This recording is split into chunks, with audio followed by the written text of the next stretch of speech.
les règles qui avaient été prévues pour que ça reste une monnaie de qualité sautent les unes après les autres, et on a un outil de plus en plus très affreux. Donc, ce que je vais essayer de montrer aujourd'hui, c'est que le premier étape, c'est de l'euro, comme on pouvait s'y attendre, et ce que j'avais dit à l'époque, ça a été de ruiner l'Europe du Sud, c'est-à-dire toute l'industrie française, italienne, espagnole, etc. a disparu. Bon, ça a été la première étape. Ça a amené la crise de 2012, où normalement l'euro aurait dû disparaître. Et à ce moment-là, on a décidé de mettre les taux d'intérêt allemands négatifs. Ce qui veut dire quoi? C'est-à-dire que, par exemple, prenez tout le système bancaire européen. Si vous avez un système bancaire en principe, les banques, elles ont des coûts. Leur personnel, leurs immeubles, tout ça, c'est des coûts. Mettons que ces coûts soient à peu près 2% de leurs dépôts. Donc, pour qu'elles gagnent de l'argent, il faut qu'elles prêtent à 3 ou à 4. Au moins. Au moins. Mais si l'Italie est dans une situation où elle saute, si les taux d'intérêt sont à 2, il faut mettre les coûts à 0.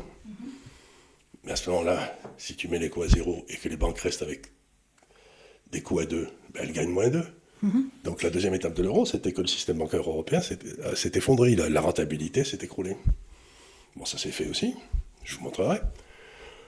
La troisième étape, ça a été, si il y avait des choses qui s'appellent les fonds de pension dans nos pays, qui étaient investis en obligations. Et les obligations allemandes, pendant toute ma carrière, elles ont donné à peu près 4-5% réels, c'est-à-dire déduction au fait du taux d'inflation. Donc financer des retraites, c'était pas difficile. Mais depuis qu'il faut sauver l'euro, les obligations allemandes sont en moins 2, moins 3, moins 4, moins 5. En termes réels, moins 8 aujourd'hui. Bon, mais ça veut dire que tous les fonds de pension, tous les retraités, vont avoir une baisse de leur niveau de vie phénoménale, mais ça c'est encore à venir, pour sauver l'euro.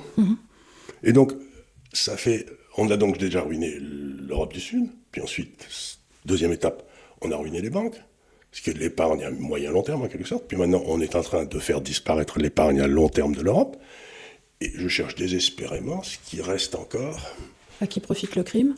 Non, mais ce qui reste encore à ruiner, parce qu'on a requis exactement l'étape... Donc la première chose que je vais vous montrer, donc c'est le premier graphique donc, numéro on va donner... 1. Alors là, pour que vous les ayez vraiment de bonne qualité, etc., vous devez aller, on va vous mettre les bons graphiques sur le... Là, qui vont s'afficher, Guillaume va les mettre. Mais pour ceux qui veulent lire et le comprendre, vous pouvez aller sur le site de l'Institut des Libertés. Vous regardez l'indice de la production industrielle, par exemple, de l'Italie et de l'Allemagne. Vous pouvez mettre la France et l'Allemagne, ou l'Espagne et l'Allemagne, c'est exactement. Donc ça, c'est l'indice de production industrielle, ça mesure voitures, le nombre combien on produit dans un pays. Voilà. Les trucs, si ça tombe sur ton pied, ça te fait mal, quoi. C'est pas les services. Voilà, c'est pas le tertiaire. C'est pas le tertiaire, c'est le secondaire, c'est les machines à laver, les voitures, les avions, tout ce qui a du poids qu'on peut peser, en quelque sorte. Et de 1970 à 2000, donc l'arrivée de l'euro, les indices de production industrielle en Europe sont exactement les mêmes. Allemagne, France, Italie, ça se suit comme des petits... Vous voyez, ils sont tous collés les uns aux autres, il n'y a aucune divergence. Tout va bien. Et pourtant, les Allemands sont plus efficaces que nous. Tout le monde le sait. Oui. Et là, ils réussissent pas à nous piquer des parts de marché, il n'y a rien qui se passe. Pourquoi? Parce que pendant la même époque, la même période, si je prends l'exemple de la lire, je crois que la lire passe de 400 lires par Deutschmark à 2000. C'est-à-dire qu'elle dévalue de 80%. Donc, l'Italie est moins efficace. Dans le fond, une économie qui est aussi efficace que celle qui a quasiment de l'autre côté des Alpes, là, à Munich, une économie de l'Italie du Nord. Et puis, pour maintenir l'unité de l'Italie, il faut transférer des ressources du Nord vers le Sud, vers la Sicile, vers Mezzogiorno et tous ces trucs-là. Et alors, ils transportaient tout ça vers le Sud. Et donc, quelque part, les gars dans le Sud, ils avaient besoin de lire, et les gars dans le Nord, si j'ose dire, ils gagnaient des Deutschmark. Bon. Mais quand quand les transferts vers le Sud devenaient trop lourds, il fallait leur en donner un peu moins, donc on dévaluait la lire, et les gars ils continuaient à gagner des Deutschmark, ça permettait de rester concurrentiel avec l'Allemagne, qui, elle, jusqu'à la réunification allemande, n'avait pas de transfert à faire, quoi. Donc c'était un gros travail, mais les marchés d'échange faisaient ça très bien, donc chaque fois que l'économie italienne ralentissait, parce que l'Allemagne devenait trop compétitive, on dévaluait un petit coup, et ça repartait impeccable. Même chose pour la France, on est passé de... Je me souviens plus trop bien où était le Deutschmark au début, avec De Gaulle, peut-être, je sais plus, il devait être 1,70, et puis on a dû terminer à 3,40. Donc nous, on l'avait fait plus lentement, mais l'Espagne, c'était pareil. Donc, il faut bien se rendre compte que quand vous mettez des pays qui ont des productivités, par exemple de l'État, différentes, la façon dont le système ajuste, c'est au travers du taux de change. Prenez l'exemple de la France. Pour 10 000 habitants, on a 70 000 fonctionnaires de plus. Que l'Allemagne. 70% des fonctionnaires de plus que l'Allemagne. C'est très bien. Et autant de ronds-points. Donc, encore une fois, moi, je ne porte pas de jugement. Oui, si on considère que c'est nécessaire, soit c'est une décision politique des Français d'avoir 70% de fonctionnaires de plus, mais comme en fin de parcours, c'est le secteur privé qui paye les fonctionnaires, ça veut dire que le coût du siège social France est plus élevé pour les entreprises que le coût du siège social allemand. Donc, ça veut dire que la productivité de l'ensemble de la France, de marché, parce que les fonctionnaires, ils sont très bien, mais ils ne produisent pas pour l'exportation. Ils achètent des importations, par contre. Donc, de temps en temps, il faut ajuster. Et comme ça, la rentabilité des entreprises françaises reste la même que la rentabilité des entreprises allemandes. Et puis voilà, c'est le système de marché. Et comme ça, tout le monde survit. Je fais une incise, mais est-ce qu'il existe des moyens de mesurer, entre guillemets, la productivité du secteur public ? Non, c'est très difficile parce qu'on ne sait pas mesurer la valeur ajoutée du secteur public. Oui. Par exemple, encore une fois, c'est pas un jugement de valeur. Non, c'est juste par exemple, une incise. C'est simplement, tu te dis, bon, comment je mesure la productivité d'un professeur ? Oui, c'est impossible. C'est impossible. Il est peut-être bon, il est peut-être mauvais, etc. T'espères la productivité moyenne sera bonne, mais... Tu peux, à la rigueur, mesurer peut-être sur un temps plus long, la, entre guillemets, productivité, encore que c'est pas vraiment ça, d'un collège, parce que tu te dis, voilà, on reçoit des étudiants lambda et ils ressortent peut-être, mais tous avec leur baccalauréat ou avec des mentions. Mais on n'a jamais trouvé, puis il y a des tas de choses. Comment tu mesures la productivité de l'armée ou de la police ? Donc ça marche très bien, ce système donc, de dévaluation, jusqu'en 2000. Et en 2000, les génies qui nous gouvernent décident qu'on veut créer un État européen, et que donc on va bloquer les taux de change de tous les pays pour qu'on ait une monnaie commune, ça s'appelle l'euro. Sans prévoir des transferts, comme ça se passe par exemple en France, je sais pas, il y a des transferts massifs qui sont faits de Paris, qui gagnent beaucoup d'argent, qui ont une forte valeur ajoutée, vers Auch, tu vois, c'est la solidarité nationale, ou l'Italie, du nord vers le sud. C'est la solidarité nationale on augmente les impôts ici pour distribuer de l'argent là-bas. Ça fait partie de la volonté de vivre ensemble. Mais la monnaie européenne ne prévoit rien de semblable. Encore mieux, l'interdit. Donc, il n'y a pas de rééquilibrage à l'intérieur d'un pays. L'Europe n'est pas devenue un pays, c'est resté un ensemble de pays différents, avec des systèmes sociaux, etc. Et donc, la variable d'ajustement, qui au départ était le taux de change, devient la rentabilité des sociétés, qui s'écroule en France, qui s'écroule en Italie, qui s'écroule en Espagne, au Portugal. Et donc, c'est ce que j'ai souvent dit ici, si tu veux établir une usine, tu l'établis à Strasbourg, la rentabilité de ton usine à Strasbourg sera à peu près la moitié de ce qu'elle serait si tu la mettais de l'autre côté du pont. Quoi. Oui, bien sûr. Et donc, tu vas la mettre de l'autre côté du pont, et tu vas fermer ton usine à Strasbourg. Et puis d'autant que les ouvriers vont préférer être de l'autre côté parce qu'ils seront mieux payés aussi, on voit ça en Suisse. Ils sont mieux payés, pourquoi ? Parce que la société continue à gagner de l'argent, parce qu'en France, le type il est exsangue, il dit écoutez les gars, je ne peux pas vous augmenter sinon on saute tous. Donc à ce moment-là, tout le sud de l'Europe s'écroule, et on se rend compte que l'Italie, qui était déjà très endettée pour payer tous les transferts sociaux de l'Italie, ne peut plus payer. Donc logiquement, donc ça se passe, donc sur le point bien graphique, ça se passe donc 12 ans après les débuts de l'euro. Donc ce que je veux dire par là, c'est qu'il faut bien que les gens se mettent dans la tête que les raisonnements économiques, ça peut prendre un temps fou pour se réaliser. La plupart des gens pensent que si j'appuie sur ce bouton ici ou si je tire cette manette-là, la boîte à outils de M. Hollande, je vais avoir des résultats dans les 3 mois qui suivent, que tout le monde pourra vérifier que j'ai bien fait mon boulot et tout. Mais c'est pas du tout comme ça. L'économie, c'est une espèce de dérive des continents. Il y a des trucs qui prennent un temps fou. Et donc, 12 ans après l'analyse que j'avais faite que l'euro pouvait pas marcher, l'euro explose en 2012. Autrefois, quand on savait que la lire allait dévaluer parce que les affaires italiennes allaient mal ou je sais pas quoi, les gens attaquaient la lire. Donc ils vendaient de la lire sur les marchés qui baissaient. La Banque centrale faisait sembler de la défendre. Le ministre des Finances arrivait en disant il est hors de question que nous dévaluions, c'est une question d'honneur. Il disait ça le vendredi à midi, le samedi matin la lire dévaluait, tout le monde savait que ça s'était passé comme prévu, quoi. Donc on attaquait l'endroit faible. Mais à partir du moment où tu n'as mis qu'un seul taux de change,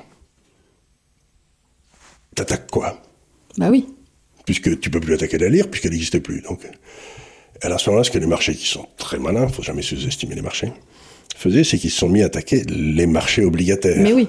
en disant, si l'Italie continue dans ce taux de change, ils vont faire faillite, ils ne pourront plus payer leurs obligations. Mais qu'est-ce qui se passe après ça en 2012? Les taux italiens montent à 7%, pendant que les taux allemands sont en dessous de 2. Donc l'Allemagne emprunte à 2, l'Italie doit payer 7. Vous vous rendez compte ce que ça veut dire? Et alors là, c'est là qu'il va falloir que les gens prennent des notes et fassent attention, c'est que il y a une règle qui ne connaît pas d'exception, c'est que si dans un pays, s'il y a une dette importante déjà, mettons 100% du PIB, ce qui est à peu près la dette italienne à l'époque, si vous faites croître votre dette de 7% par an, l'année suivante, elle sera à 107, puis après, elle sera à 115, et ainsi de suite. Elle va monter comme ça en capitalisant. Comme c'est le cas en France en ce moment. On est à 130% du PIB, mais, presque 3 000 milliards. Mais les taux d'intérêt, ça c'est parce qu'ils se capitalisent au taux d'intérêt, la dette. Bien sûr.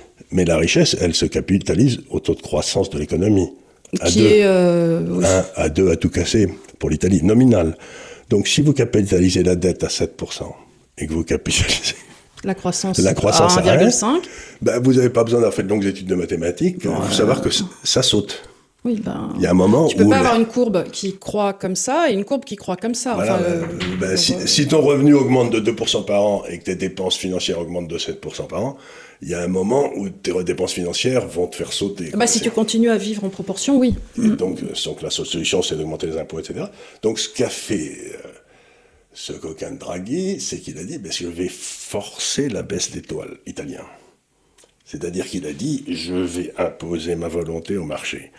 Et il s'est donc permis de prendre le bilan de la Banque centrale, ce qui était complètement interdit par tous les traités, pour acheter de la dette italienne, de façon à faire tomber la dette italienne. Donc on avait déjà des faux prix sur les taux d'intérêt. Oui.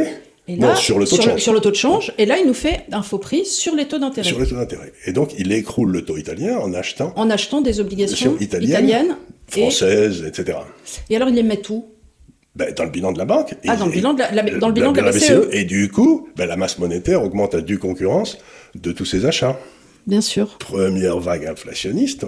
L'euro. Donc ça, il l'a fait depuis 2008. Il a commencé en 2012. Et à l'époque, si mes souvenirs sont exacts, l'euro devait être aux alentours de 1,45, 1,50 au dollar. Et ça a fait tomber l'euro de 1,45 à 1,05. Parce que tout le monde s'est dit, il y a plus d'euros, donc il va falloir baisser. Donc il a baissé. Donc on voit très bien ce que fait M. Draghi. D'abord, il ne respecte pas les traités. Et ensuite, l'épargnant européen, qui lui pensait qu'il avait une bonne monnaie, pensait lui qu'il avait des Deutschmark. Oui. Et il se retrouve avec des lires. Oui, et qui se pétait la gueule pendant depuis la nuit des temps. Donc, il se retrouve avec des lires, mais avec des taux d'intérêt du Deutschmark. Parce qu'autrefois, la lire se pétait la gueule, mais au moins, elle payait des taux d'intérêt élevés, ce qui compensait un peu pour le cassage de gueule de la monnaie. Là, tu te retrouves avec une lire qui te paye 1% et qui se casse la gueule. Donc, ça veut dire un impôt monstrueux mis sur les épargnants européens par M. Draghi, que personne n'avait élu et qui n'a pas le droit d'augmenter les impôts. Or, c'est ce qu'il a fait. Il a mis un impôt au profit des gars qui voulaient maintenir l'euro. C'était complètement antidémocratique. Ce qui me rassure un petit peu, c'est qu'il est en ce moment en Italie, donc si le truc saute, il se le prendra de face. Je ne sais pas si tu te rends compte, un taux de croissance de la masse monétaire qui double en 2 ans. D'habitude, la masse monétaire, ça doit croître de 2 ou 3% par an. Oui, mais aux États-Unis, ils ont fait pareil. Il y a eu plus de dollars de créés dans les 20 dernières années qu'au cours des siècles. C'est pas difficile. Je crois 60 ou 70% des dollars créés depuis l'indépendance aux États-Unis l'ont été dans les 6 dernières années, un truc comme ça. Donc ça fait 250 ans. D'un seul coup, on a créé plus de dollars. Donc il y a eu une espèce de folie monétaire qui s'est imparée. Qu'on appelle le QE. De QE, oui. Voilà, donc un accroissement de ce... accroissement. L'idée, c'est que il n'y a pas assez d'argent pour... Le problème, c'est qu'il n'y a pas assez d'argent, donc si on en crée, ça va créer de la richesse. En fait, ça ne crée rien du tout, mais ça, on en a parlé souvent ici. Donc, troisième étape, l'euro se pète la figure. Puis, on amène des taux allemands, croyez-le ou pas, parce que l'Italie ne peut pas payer plus de 2. De taux. Elle ne peut pas payer plus de 2, justement à cause de cette histoire, parce que comme sa croissance est au maximum à 2, si elle paye plus de 2, elle rentre dans ce qu'on appelle une trappe à dette. La dette se capitalise beaucoup plus vite que la richesse créée, donc en fin de parcours, vous faites faillite. Donc l'Italie ne peut pas payer plus de 2. Mais l'Italie, comme c'est un pays qui est moins bien géré que l'Allemagne, doit avoir une différence des taux pour prendre en compte le risque italien par rapport au risque allemand, d'au moins 2 ou 2,5. Alors qu'est-ce qui se passe ? On met les taux allemands négatifs. Alors ça, quand j'ai vu ça, c'est-à-dire que la Banque centrale européenne achetait les obligations à 103, 104, 105%, c'est-à-dire le type qui jamais... Une obligation, vous les mettez à... Et puis elle ne peut jamais aller au-dessus de 100, ou très difficilement, quoi. Un zéro coupon, elle ne peut pas aller au-dessus de 100. Pour la première fois de ma vie, j'ai vu des zéro coupons qui allaient à 105. C'est-à-dire que le gars l'achetait à 105, en sachant que dans 3 ans plus tard, ça serait à 100. Donc c'est la première fois que j'ai vu des produits financiers où tu étais certain de perdre. Donc la Banque centrale européenne s'est bourrée de produits financiers où elle était certaine de perdre. Son capital allait être bouffé en quelque sorte, mais elle s'en foutait. Mais elle le savait, elle ne cherchait pas à faire un profit, elle cherchait à influer sur le cours de l'euro, sur la capacité de l'Italie à payer la dette. Le taux d'intérêt, ça sert à me compenser contre l'incertitude du futur. Alors si le futur est très incertain, il faut que les taux d'intérêt soient très élevés. Et si le futur est très calme, il ne se passe rien, donc on peut avoir des taux d'intérêt bas, quoi. Donc vous mettez bien dans la tête, c'est dans le fond, c'est la fourmi et la cigale. La fourmi, elle aime bien avoir quelques réserves pour l'hiver, quoi. Donc elle est prête à attendre. Parfait, ça marche très bien tout ça. Des taux d'intérêt négatifs, ça veut dire quoi en termes logiques, philosophiques? Ça veut dire que le futur est plus certain que le présent. Ce qui n'est pas possible. Le futur ne peut pas être... Donc ça fait 10 ans au moins que l'Europe est gérée en fonction d'une thèse logique imbécile. Le futur ne peut pas être plus certain que le présent. Si le futur était plus certain que le présent, comme je le dis toujours en rigolant, le socialisme marcherait. Et on sait très bien qu'il ne marche pas. Donc, mais par contre, tous les investisseurs se disent « Qu'est-ce que c'est histoire de fou? Comment je ne peux plus ?» Et donc, on est devant une impossibilité. Vous ne pouvez pas faire marcher quelque chose qui est très important, encore une fois, c'est pour valoriser les actifs qui ont des durations différentes. Vous faites rentrer des taux d'intérêt et vous calculez ce qu'on appelle la valeur actualisée de cet actif dans 5 ans, dans 10 ans. Mais si vous avez des taux d'intérêt négatifs, vous ne pouvez pas le faire. Ça n'existe pas. Donc ça veut dire qu'on se rend dans un monde où un actif dans 5 ans ou un actif dans 10 ans a la même valeur que l'actif d'aujourd'hui. Mais vous savez bien que c'est faux. Donc c'est idiot. Donc on a une truc idiote. Alors à partir de ce moment-là, où on ne peut plus faire rentrer le temps dans le calcul économique par des taux d'intérêt de marché, etc., quel est le métier dont le but est de calculer la valeur des actifs économiques et de prêter de l'argent contre ces actifs économiques en fonction des calculs qu'ils ont fait sur la valeur du temps? C'est les banques. Les banques, elles n'ont rien d'autre à foutre que de dire, bon, celui-là, ça vaut ça, donc je vais lui prêter ça, etc. Donc le boule des banques, mais à partir du moment où il n'y a plus de taux d'intérêt, les banques ne peuvent pas ne pas faire faillite. J'ai souvent raconté aux gens l'histoire, ici, on est dans ces bureaux, parce qu'on était dans les bureaux de la rue du Ranelagh, qui étaient très sympathiques, mais ça me coûte assez cher, puis un jour, quand j'avais rien à foutre, j'ai fait quelques petits calculs, et je me suis rendu compte que ça me prenait beaucoup moins cher d'acheter des bureaux très très bien, plutôt que de continuer à louer les bureaux qui étaient moyens, où on était là-bas. Donc ça veut dire que ça m'a forcé à acheter, et pourquoi j'ai acheté? Parce que la banque qui m'a prêté était littéralement de me forcer de me prêter à un taux imbécile très bas. Donc je me suis dit, j'ai pas besoin de ces bureaux, c'est pas mon but dans la vie d'être propriétaire de bureaux, mais je suis imbécile si je ne le fais pas. Donc ça veut dire qu'un gars comme moi, j'ai acheté des bureaux dont j'avais pas besoin, à un prix qui était probablement trop élevé, mais ça me coûtait beaucoup moins cher que de rester là où j'étais. C'est pas un calcul rationnel, c'est pas une utilisation du capital rationnel. Et donc, ce qui se passe à ce moment-là, c'est que les banques font faillite. Parce que donc là, ça va être le 4e graphique. Ça va être le 4e graphique. Si les banques se prêtent à 1,5 et que leurs coûts sont de 3, ça veut dire que sur mon prêt, elles vont prendre leur culotte, quoi. Bah oui. Mais en même temps, elles sont obligées, parce que la Banque centrale, en mettant des faux prix, fait s'écrouler toute la rentabilité des banques. Donc les banques font faillite. Ça a été la 4e étape. Donc, pendant que j'achetais mes bureaux, c'était pas difficile, il fallait vendre l'indice des banques.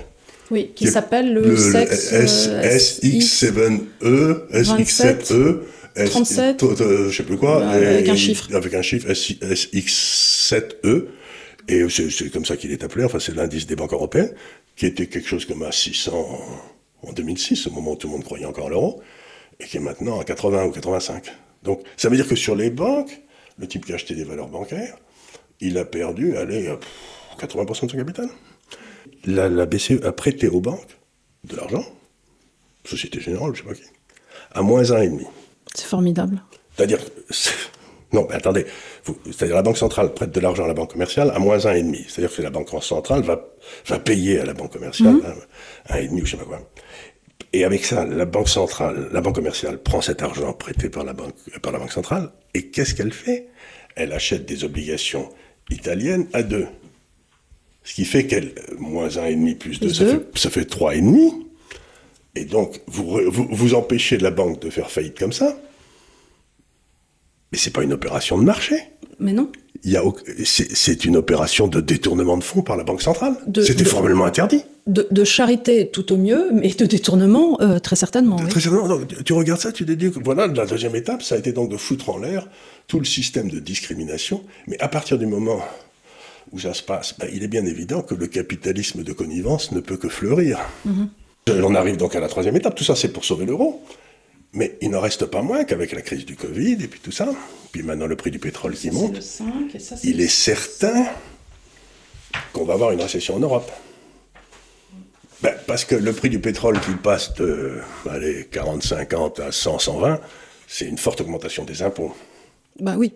En plus, ton niveau de vie va baisser parce que ça se répercute dans l'indice des prix de détail, donc tous tes produits que tu achètes sur le supermarché, donc le niveau de vie à cause de cette hausse des prix d'énergie et d'autres va baisser. Comme le niveau du vie va baisser, il va y avoir une récession. Et comme il va y avoir une récession, l'Italie ne pourra pas payer 2. Donc les taux italiens ont commencé à remonter, ils sont à 4. Voilà, donc ça va être le graphique 5. Ça va être le graphique 5. Les taux italiens sont à 4, et on se retrouve ramené au problème précédent. On a coulé, rappelez-vous, on a coupé l'Europe du Sud, on a coulé le système bancaire, et malgré ça, ces saloperies, ça marche toujours pas. Les taux italiens remontent à 4. On est ramené au problème qu'on avait en 2012. Et la question, c'est qui va-t-on flinguer cette fois-ci? L'Italie a besoin d'avoir des taux allemands à 0 ou négatifs. L'inflation en Allemagne est à 8. Ça veut dire que... Et elle va passer à 12. Les fourmis allemandes vont perdre entre 7 et 10% de leur capital en termes d'achat par an. Et ça va se ressentir. Pour sauver l'euro. Parce que tu le vois tout de suite sur ton mais les Allemands disent, écoutez, peut-être on pourrait monter les taux d'intérêt pour empêcher cette inflation, comme quand la Bundesbank était là. Et à ce moment-là, c'est peut-être l'Italie qui doit faire des efforts et pas nous, quoi. Je sais pas. Ou alors peut-être. 7 euros est une imbécilité. Pas difficile, les prix de détail sont autour de 8 en Allemagne, et les prix de gros, c'est-à-dire qu'ils passeront un jour dans les prix de détail, sont à 33% de hausse. Je ne sais pas si vous vous rendez compte, c'est monté d'un tiers. Le prix de l'énergie, tous les facteurs entrant dans la production sont montés d'un tiers en Allemagne. Ce qui veut dire tu veux dire les prix de gros, par exemple, je sais pas, le colza, les matières premières. Les matières premières, donc ça veut dire... C'est-à-dire que ça n'a pas encore été fractionné pour les unités de valeur sur tes panzani. Voilà, mais ça va finir par arriver. Ou alors, les marges des sociétés allemandes vont s'écrouler si elles ne répercutent pas les prix.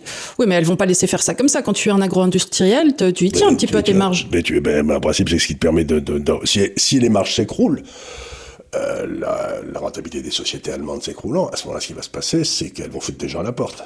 Parce qu'il y a une relation parfaite entre les marges des sociétés et l'emploi un an après. Donc, on va se retrouver. Donc, là, on arrive dans un moment un peu de vérité. C'est la première fois, le début. Et Mélenchon continuera à dire que tout ça, c'est la faute du libéralisme. Du libéralisme, ça, point numéro 1. L'ultralibéralisme, pardon. De l'ultralibéralisme, point numéro 2. Et des stock options des sociétés, parce qu'on a beaucoup trop donné aux actionnaires. les pauvres gars qui étaient dans les sociétés françaises, ils n'ont pas gagné grand-chose. Bon. Je signale par exemple qu'une obligation française a fait beaucoup mieux que la Bourse de Paris dividende réinvesti depuis l'an 2000. Ça fait 20 ans qu'il valait mieux être un rentier qu'un entrepreneur en France. Bien qu'on ait eu des très belles sociétés en France qui ont très bien fonctionné. Mais souvent parce qu'elles ont très bien fonctionné à l'international. À l'international, parce qu'elles n'ont justement rien à voir avec la France. LVMH ou Air Liquide, la fameuse Air Liquide. Bon. Donc ce que je veux dire par là, c'est qu'on arrive au moment où là, il y a une contradiction fondamentale entre ce dont a besoin de l'Allemagne, qui a le 60% de dette par rapport au PIB, qui n'est pas dans une trappe à dette et qui veut simplement que l'inflation disparaisse, et ce dont a besoin l'Italie, qui ne peut pas se permettre une hausse des taux, et la France d'ailleurs, sans que ça saute. Donc c'est un moment intéressant, parce que dans toutes les crises précédentes, la réaction c'était de toujours dire, les gars, c'est pas difficile, on va faire baisser les taux italiens à la main.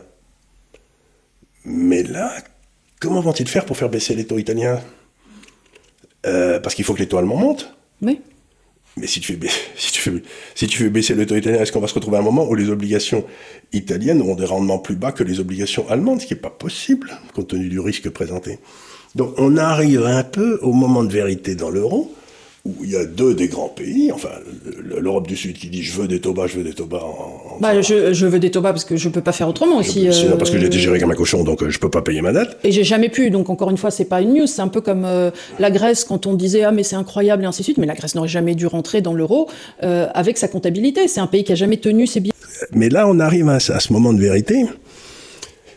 Et c'est pour ça que je dis aux gens, j'ai pas la moindre idée de la façon dont ça va se passer, parce que ça risque de créer une crise non seulement financière, bien entendu, mais aussi une crise institutionnelle, parce que imaginez que l'Italie élise en mars-avril prochain, quand il y aura des élections, des gars dont on sait tous qu'ils veulent sortir de l'euro. Les Fratelli of Italia ou des gens comme ça, bon. Ils sortent de l'euro, mais ils sortent de l'Europe en même temps. Puisque dans les traités, on a dit que si on sortait de l'euro, on sortait de l'Europe. Donc à ce moment-là, tout l'équilibre institutionnel européen qu'on a mis en place pour la création de Bruxelles, ça ne sert plus à rien, quoi. Donc Bruxelles disparaît, on dirait c'est une bonne nouvelle. Et c'est sur ça sur quoi je voudrais terminer, c'est que on est en train d'arriver dans un moment où toute cette espèce de glu, de faux prix dont j'ai parlé depuis des années risque de sauter. Et ça, il faut être prêt parce que ça sera une nouvelle extraordinaire, parce que l'Europe reste un endroit où il y a quand même immensément d'inventions, immensément de diversité. Et donc si simplement on pouvait foutre la paix, retourner à des prix de marché sur les taux d'intérêt et les taux de change, ça va secouer. Mais j'essaie de dire, je vois pas de... J'imagine pas ce qu'ils vont essayer de trouver, mais ils vont trouver autre chose, j'en sais rien. Ils vont essayer de mutualiser la dette en Europe ou n'importe quoi, mais s'ils mutualisent la dette, ils vont être obligés de la mutualiser à un niveau qui sera trop élevé pour l'Italie, donc ça marchera pas non plus. Donc, je me dis... J'ose pas y croire, mais ça va peut-être exploser. C'est une très bonne nouvelle. Que l'Union soviétique a explosé, ok, les Russes en ont pris dans la gueule pendant 2 ou 3 ans, mais ça a été une très bonne nouvelle pour les Russes.